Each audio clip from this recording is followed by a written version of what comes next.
아내가 아직 숨쉬고 있는데 자식들은 병실에서 보험금부터 계산하고 있었습니다. 그걸 본 아버지는 조용히 전 재산을 팔아버렸습니다.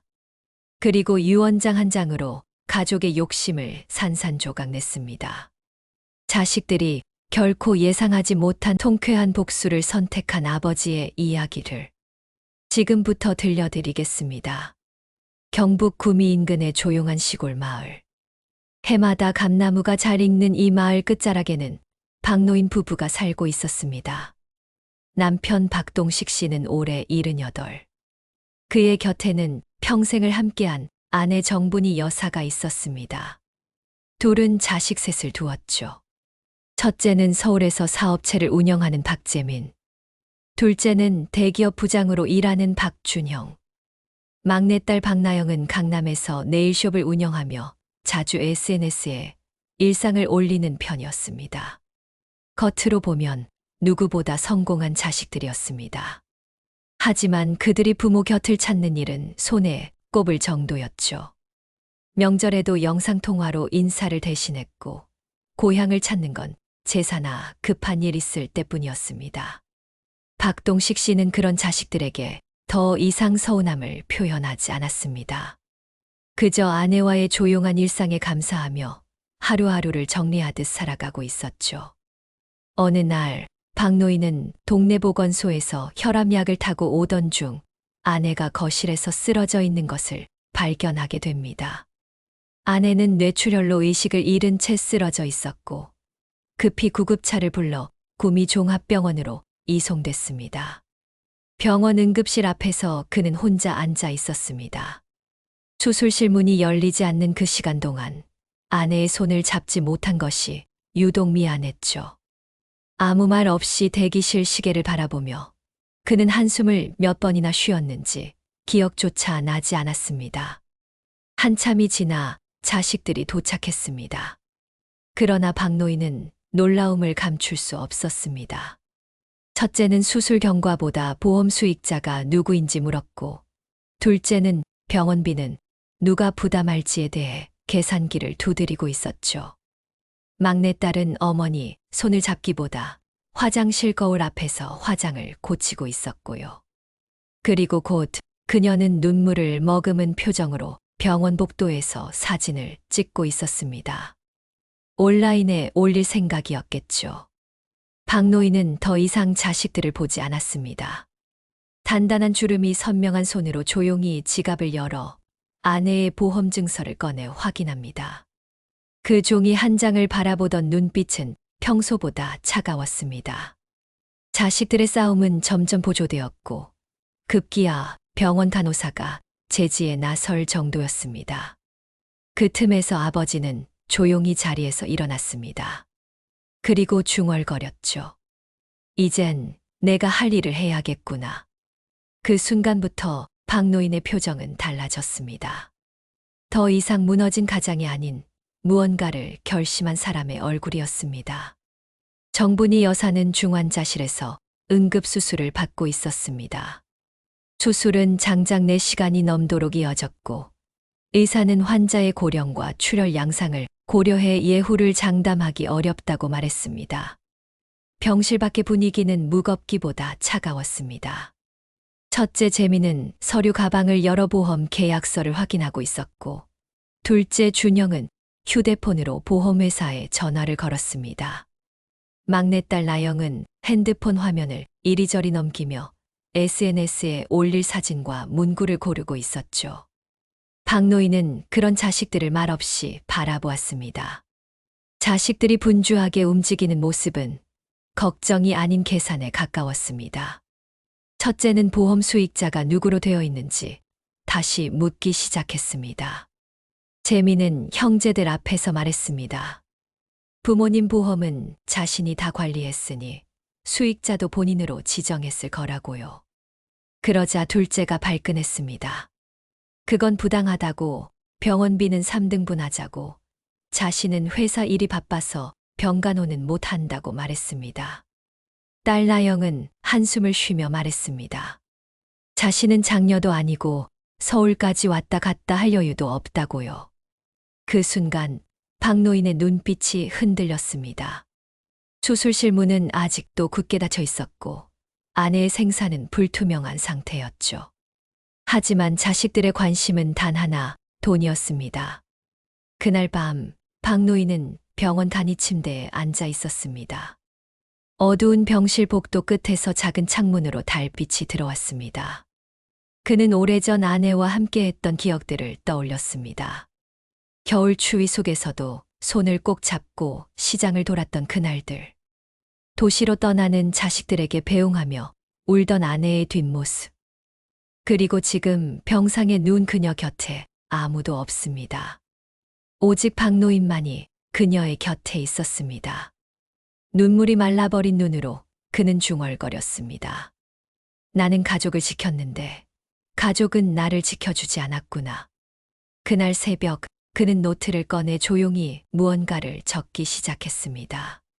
글씨는 떨렸지만 그 안에는 단단한 의지가 담겨 있었습니다. 첫 문장은 이랬습니다.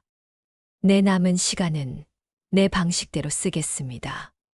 그 문장을 쓰고 난 뒤 박노인의 눈엔 다시 눈물이 맺혔습니다.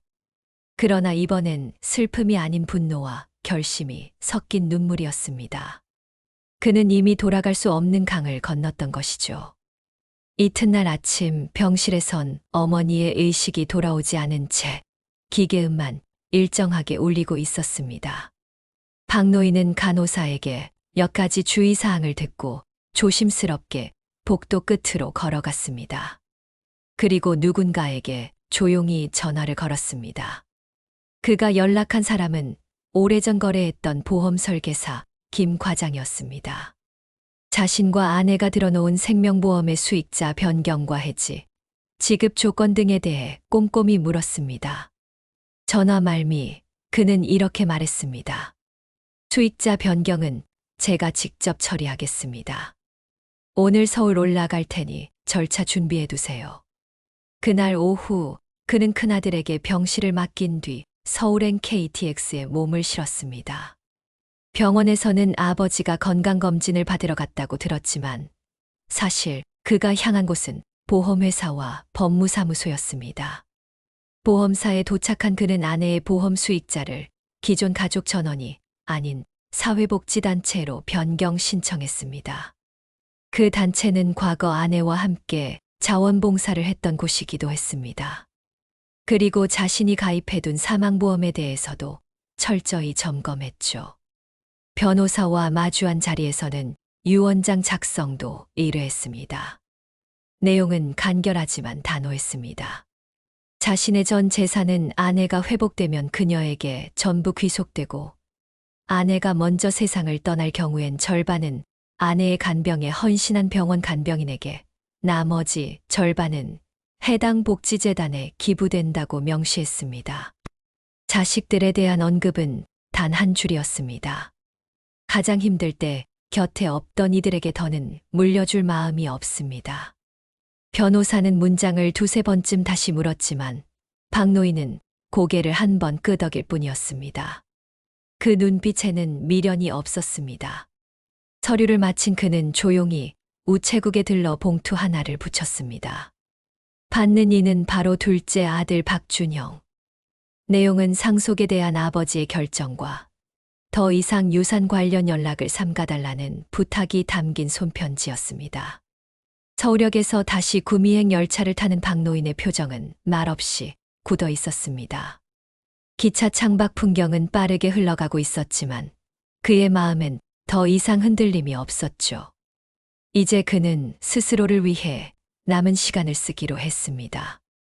지금까지는 아버지였고 남편이었고 가장이었지만 이 순간부터는 단지 사람 박동식으로 살기로 했습니다.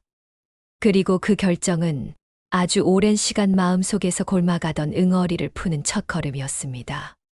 수술을 마친 정분이 여사는 중환자실에서 일반 병실로 옮겨졌습니다. 의사의 말에 따르면 생명이 위독한 고비는 넘겼지만 의식 회복은 장담할 수 없다고 했습니다. 그러나 며칠이 지나자 기적처럼 그녀는 눈을 떴습니다. 박노인은 울컥하는 마음을 누르며 아내의 손을 꼭 잡았습니다. 자신이 누구냐는 물음에 아내는 천천히 고개를 끄덕였습니다. 아직 말은 하지 못했지만 그의 손길을 기억하고 있었던 것이죠. 그 순간 박노인은 몇 주 만에 웃음을 지었습니다. 하지만 그 감동은 오래가지 않았습니다. 자식들에게 어머니가 의식을 되찾았다는 소식을 전했을 때 돌아온 반응은 무표정한 문자 한 줄이었습니다. 첫째 재미는 회의가 많아서 당장은 내려오기 어렵다 했고, 둘째 준영은 출장 중이라 통화조차 힘들다고 했습니다. 막내딸 나영은 이미 다른 병원에서 입원 중인 지인의 간병을 하고 있다는 이유로 무심한 목소리만 남겼습니다. 아버지는 휴대폰을 내려놓고 병실 창밖을 바라보았습니다. 바람에 흔들리는 나무 그림자만이 고요히 움직이고 있었습니다. 그는 중얼거렸습니다. 이 아이들은 이미 마음이 멀어졌구나. 그날 저녁 병원 간호사는 정분이 여사가 다시 말을 하기 시작했다고 알려왔습니다. 간신히 짜는 목소리로 그녀가 처음 꺼낸 말은 남편에 대한 감사였습니다. 미안해요. 내가 당신만 힘들게 했네요. 박노인은 고개를 저었습니다. 그리고 손등을 쓰다듬으며 말했습니다. 아니에요. 당신 덕에 잘 살았어요. 이제부터라도 내가 곁에 있을게요. 그러나 마음 한켠에서는 더 이상 자식들에게 기대할 수 없다는 쓸쓸한 현실이 굳어지고 있었습니다. 자식이 부모를 떠나가는 건 자연스러운 일일지 몰라도 부모의 마음이 떠나는 건 천천히 무너지는 벽 같았죠. 그날 밤 박노인은 아내가 잠든 병실 의자에 앉아 다시 노트를 꺼냈습니다. 유언장 수정은 필요 없었습니다. 이미 충분히 정리한 결정이었고 지금은 오직 그 결정을 실현시킬 때였습니다. 노트엔 이런 문장이 적혔습니다. 아내가 남은 삶을 편히 살 수 있도록 할 것. 자식들은 각자의 길을 갔으니 그 길에서 잘 살면 된다. 이제 박노인은 더 이상 과거를 붙잡지 않기로 했습니다. 그의 얼굴엔 평소와 다른 굳은 결의가 서려 있었습니다. 초여름 무렵 병실엔 햇살이 따뜻하게 내리쬐고 있었습니다.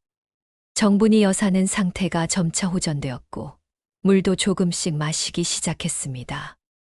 걱정스런 마음으로 병실을 지키던 박노인은 드문드문 농담도 하며 아내의 기분을 살피려 애썼습니다.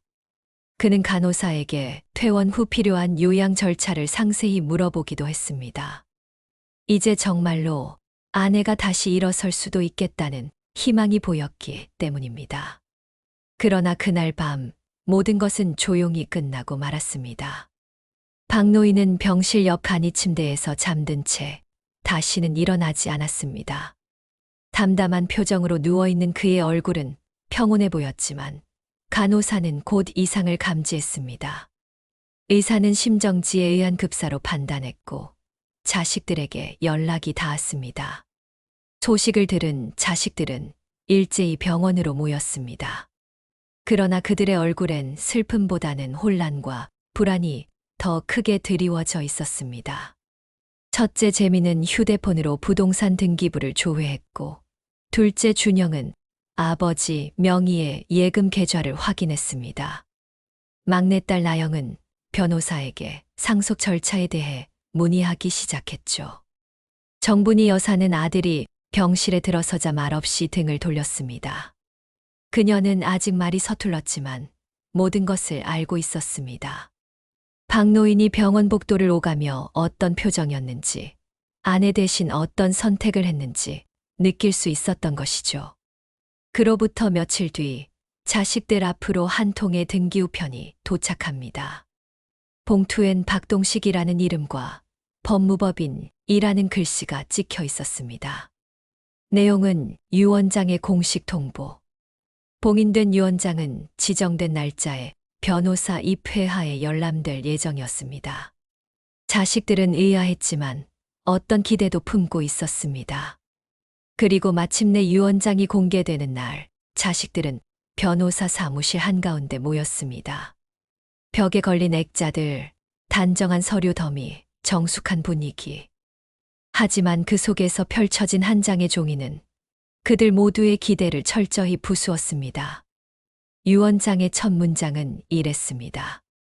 내 전 재산은 아내 정분이에게 귀속하며 그녀가 사망한 이후에는 자식들에게 상속하지 않는다. 그 다음엔 이렇게 이어졌습니다. 나의 뜻을 지지하고 아내의 곁을 지켜준 사람들에게 보답하겠다. 내가 중요하게 여긴 것은 피가 아니라 마음이다.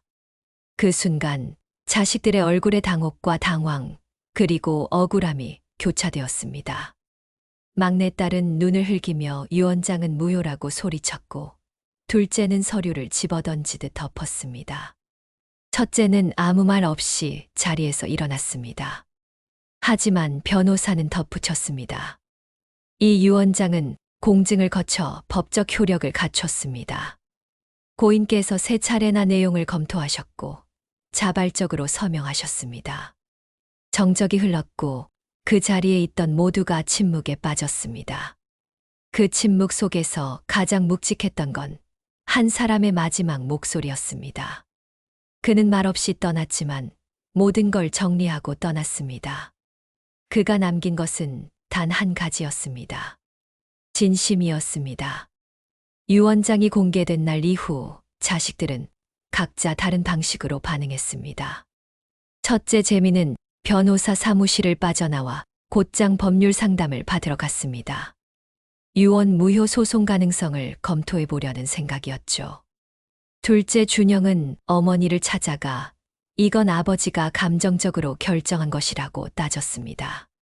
막내딸 나영은 기자에게 이 사실을 알릴 수 있을지 몰래 검색창을 열었습니다.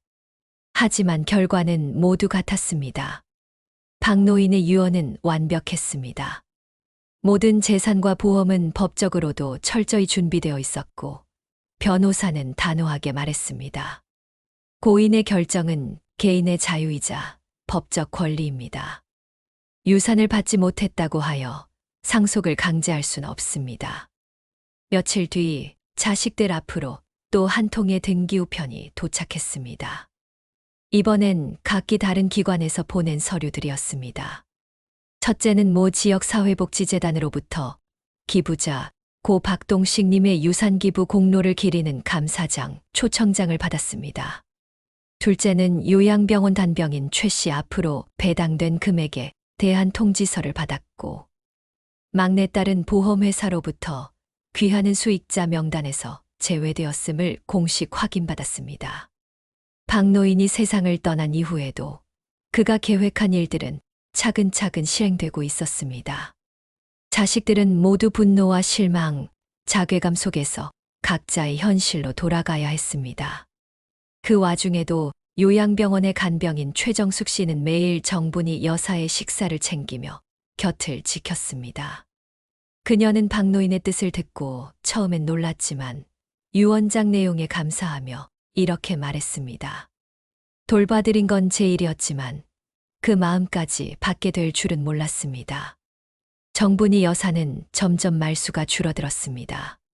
창밖을 바라보며 박노인을 떠올리는 시간이 많아졌고 때때로 조용히 노트를 꺼내 읽곤 했습니다. 그 노트엔 박노인이 남긴 마지막 인사말이 적혀 있었습니다. 여보, 우리가 함께한 시간은 세상 무엇보다 따뜻했어요.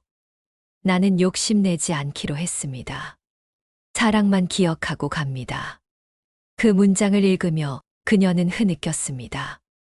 자식들이 무엇을 원했고 무엇을 놓쳤는지를 이제는 말하지 않아도 알 것 같았기 때문입니다. 박노인의 복수는 누구를 무너뜨리는 것이 아닌 누구의 본 모습을 드러내는 방식이었습니다. 그는 고요하게 그러나 명확하게 모든 것을 보여주고 떠난 사람이었습니다. 시간이 흘러 초가을 바람이 병원 창문을 스쳐 지나갑니다. 정분이 여사는 여전히 병실에 누워 있었습니다. 의식은 돌아왔지만 말은 여전히 어눌했고 식사는 혼자 하기 어려웠습니다. 그녀의 곁에는 늘 간병인 최정숙 씨가 있었습니다. 남편이 없는 병실은 이상할 만큼 조용했고 그녀는 그 조용함에 점점 익숙해지고 있었죠. 어느 날 병실 문이 조용히 열렸습니다. 셋의 자식들이 함께 들어온 건 아니었습니다. 먼저 들어온 사람은 둘째 준영이었습니다. 정장을 입은 그는 어머니 앞에 앉으며 어렵게 입을 뗐습니다. 어머니, 그동안 죄송했습니다. 아버지가 왜 그렇게까지 하셨는지 이제 알 것 같습니다. 정분이 여사는 말없이 아들의 얼굴을 바라보았습니다. 그 시선 속에는 원망과 연민, 그리고 남은 정이 섞여 있었습니다. 그 뒤를 따라 막내딸 나영이 들어왔습니다. 그녀는 눈물을 흘리며 다가와 어머니의 손을 잡았습니다. 엄마, 나 너무 바보였어요. 그땐 뭐가 중요한 건지 몰랐어요. 엄마, 제발 조금만 더 우리랑 있어줘요. 딸의 울음에 어머니의 눈가에도 물기가 번졌습니다. 그녀는 떨리는 손으로 딸의 손등을 덮었습니다. 그 손길은 따뜻했지만 짧고 조심스러웠습니다. 마지막으로 문을 연 사람은 첫째 재민이었습니다. 평소보다 야위고 눈가가 꺼져 있던 그는 문턱에서 잠시 멈춰 섰습니다. 그는 어머니에게 다가가 말했습니다. 우리 정말 잘못했어요. 아버지가 돌아가시기 전날 저한테 전화하셨는데 제가 안 받았어요. 그게 마지막 기회였는데. 정분이 여사는 아무 말 없이 고개를 숙였습니다. 그녀는 한동안 입술을 달싹이더니 겨우 한마디를 꺼냈습니다. 지켜줬어야 했어, 아버지를. 그 말은 짧았지만 세 사람의 가슴을 깊이 파고들었습니다. 그제야 자식들은 자신들이 놓친 게 무엇이었는지 깨달았습니다. 돈도 보험도 아닌 한 사람의 마음이었습니다. 그날 저녁 병실 앞 의자에 세 남매는 나란히 앉아 있었습니다. 누구도 말을 하지 않았지만 모두가 같은 생각을 하고 있었죠. 그날 이후 자식들은 돌아가며 병문 안을 오기 시작했습니다. 이제야 서로를 마주보고 서로의 빈자리를 채우기 시작한 것이었습니다. 하지만 그 시간은 너무 늦었고 다시는 돌아오지 않는 사람이 한 명 있었습니다. 가을이 깊어질 무렵 정분이 여사는 작은 요양원으로 옮겨졌습니다. 병원보다 햇살이 잘 들고 정원이 있는 그곳은 박노인이 생전에 예약해둔 곳이었습니다. 방 한쪽 창가에는 박노인의 영정사진이 조용히 놓여 있었고 그 앞엔 매일 생화가 바뀌어 있었습니다. 어느 날 요양원 사무실로 등기 한 통이 도착했습니다. 보낸 이는 박동식. 봉투 안에는 손편지 한 장과 함께 작은 메모지가 곱게 접혀 들어 있었습니다. 그 편지는 박노인이 돌아가기 한 달 전 변호사에게 맡겨둔 것이었습니다. 그는 이 편지를 꼭 아내가 요양원에 정착한 이후 전해달라고 당부했었죠. 편지를 읽는 순간 정분이 여사는 손을 떨었습니다. 손글씨는 흐릿했지만 박노인의 목소리가 귓가에 맴도는 듯 했습니다. 여보, 나 없이 외롭진 않을지 걱정이에요. 당신 옆에 있으려 했지만 결국 내가 먼저 가게 되었네요. 자식들에겐 마음이 떠났지만 미워하진 마세요. 그 애들도 언젠가는 부모가 될 테니까요. 나는 이제야 우리를 놓습니다. 그래야 당신도 그 애들도 나도 마음이 편할 테니까요. 우리 함께한 시간 고맙고 따뜻했습니다. 당신 남편 박동식. 정분이 여사는 편지를 가슴에 꼭 안았습니다. 그녀의 어깨는 작게 떨렸고 눈물은 조용히 베개 위로 떨어졌습니다. 며칠 후 자식들이 요양원에 모였습니다. 이번엔 누가 먼저 연락한 것도 아니고 재산 때문도 아니었습니다. 그저 아버지의 마지막 인사에 마음이 움직였기 때문이었습니다. 첫째 재민은 작은 액자를 들고 왔습니다. 젊은 시절 부모님이 함께 찍은 사진이었습니다. 둘째 준영은 그 사진을 벽에 걸며 말했습니다. 아버지가 좋아하셨던 곳이라더군요. 햇빛 좋은 데서 어머니 모시고 싶으셨대요. 막내딸 나영은 생활을 갈아 끼우며 소리 없이 울고 있었습니다. 누구 하나 말은 하지 않았지만 그날의 침묵은 처음으로 편안했습니다. 그 침묵 속에 박노인이 남긴 뜻이 천천히 스며들고 있었습니다. 어머니는 창밖을 바라보다 조용히 속삭였습니다. 당신 정말 잘했어요. 이제 나도 그 애들도 당신을 놓을게요. 노란 은행 잎이 하나씩 떨어지고 조용한 정원에 바람이 붑니다. 그 속에서 오래도록 맴돌던 한 사람의 마음이 조용히 사라집니다.